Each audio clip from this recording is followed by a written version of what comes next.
সকাল সকাল সমস্ত কাজ সেরে স্নান টান করে পুজো দিয়ে চলে গেলাম এই পুচকু মেয়েটার অন্নপ্রাশনের জন্য।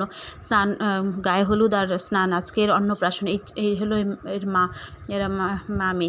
তো যাই হোক, এর অন্নপ্রাশনে যাব বলে খুব সকালে উঠে তাড়াতাড়ি রান্না করে ছেলেকে স্কুলে পাঠিয়েছি। সবাইকে গুড মর্নিং জানাই। আর আমার নতুন আরেকটি অনেক দিন পর ব্লগে তোমাদের স্বাগত। তো এতদিন তো শ্বশুরমশাইয়ের শরীর ভালো ছিল না, তাই ব্লগ দিতে পারিনি। তো আজকে ভাবলাম করি।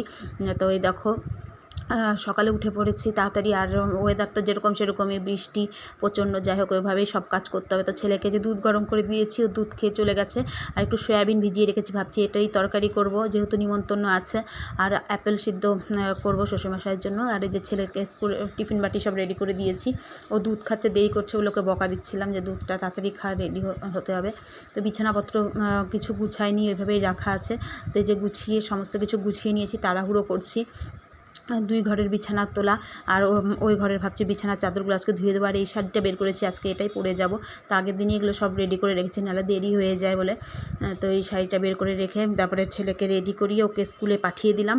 তো দুধ খেয়ে নিল, ওকে স্কুলে পাঠিয়ে দিলাম। আর এই চাদরটা এখানে পেতেছি, এই চাদরটাও ধুয়ে দিব। আর শ্বশুরমশাইয়ের ঘরেরও চাদরটা ধুয়ে দিব, যেহেতু কাল খুব জ্বর এসেছিলো ওনার, তো ভিজে গেছে চাদরটা। তো সেজন্য ভাবছি ওটাও ধুয়ে দিব। ওয়েদার মেঘলা, কিন্তু ওইভাবেই দিয়ে শুকিয়ে যাবে। ছাদে মেলে রাখবো, শুকিয়ে যাবে 2 দিনে। তো যাই হোক, এই করে ছেলেকে স্কুলে পাঠিয়ে ঘরবাড়ি ঝাড়ু দিয়ে মুছে 1 বালতির মতন কাপড় ভিজিয়েছিলাম। এই যে 1 বালতি, তো ওইগুলোই ধুয়ে ধোয়া পাকলা করে এসে তারপরে রান্নাঘরে ঢুকেছি রান্না করার জন্য। নাহলে পরে রান্না করতে গেলে ওইদিকে আবার দেরি হয়ে যায়।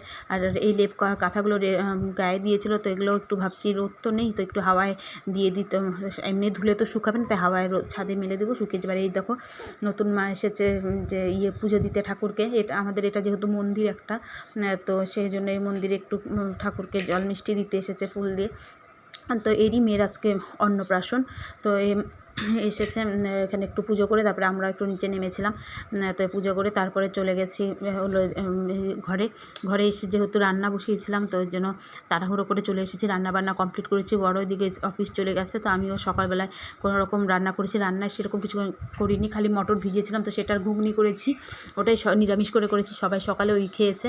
আর যে শ্বশুরমশাই শুয়ে আছে, আর ভেন্ডি ভাজি আর সয়াবিন, বাস এই রান্নাবান্না। তারপরে স্নান করে পুজো দিয়ে যে রেডি হয়ে চলে গেলাম অন্নপ্রাশনে বাড়িতে, যেহেতু তাড়াতাড়ি যেতে বলেছে, স্নান করাবে, গায়ে হলুদ দিবে বাচ্চা মেয়েটা, তার জন্য। আর এই ব্লগটা আমি পরে দিব, তোমরা দেখতে থাকো। এখন ছেলেকে স্কুলে আনতে যাচ্ছে, পরে নাহলে ভিডিওটা বড় হয়ে যাবে, তাই জন্য।